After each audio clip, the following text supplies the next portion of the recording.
I'll first start very simple. I'll create a new variable, which I will just name test, and I'll assign a string value of global scope.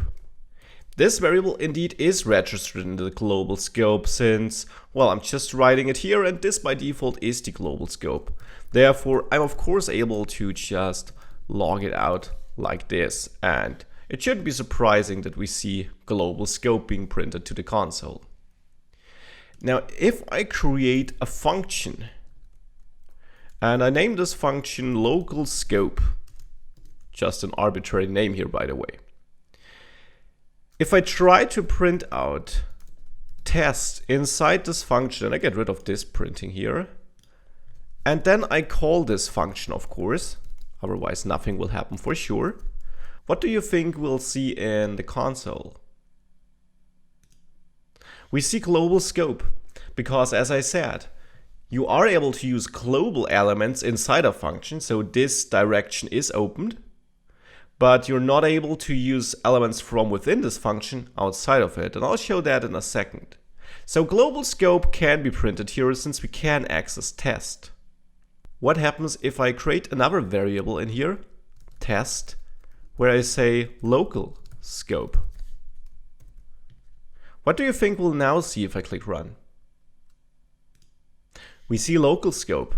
I'm redeclaring a variable, and depending on browser and strict mode, you would even see an error when trying to do something like this on global scope. So if I do this here, test, and I run this, we would get an error on some systems and with strict mode enabled.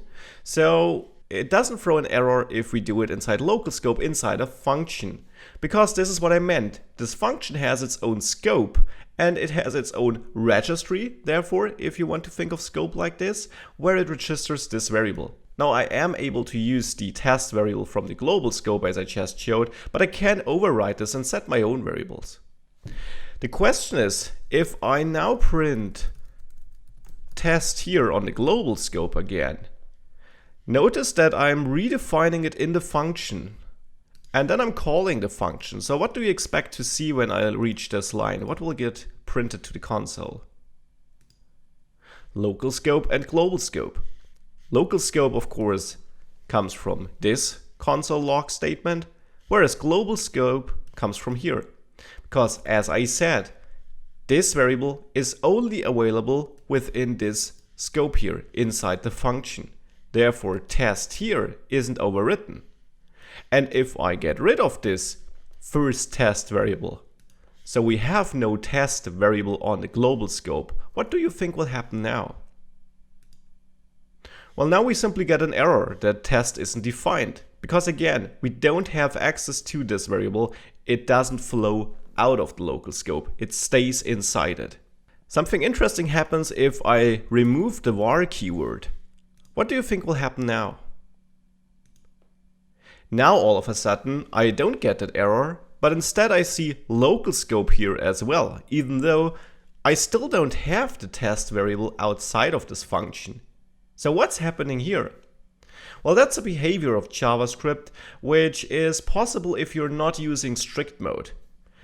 When you're leaving out the var keyword, JavaScript will automatically generate a new global variable. And I was mentioning this earlier in this course, that a new variable is automatically generated by JavaScript if you try to use a variable which hasn't been declared before. Such variables always have global scope, no matter where you use them. Therefore, this actually becomes a global variable and therefore can be accessed here. So by turning on strict mode, you would make sure that this is not possible, and of course always just give your best to remember putting var in front of it. So that's scope, and it's just important to understand that you can use variables inside functions which are not available outside of functions, which is a functionality in turn you'll often need. And it's also important to understand that global variables, however, are accessible inside functions. So you have access to all the global scope things inside a function, but a global scope doesn't have access to the local scope things or elements. That's how you can think of it, and that's important to understand.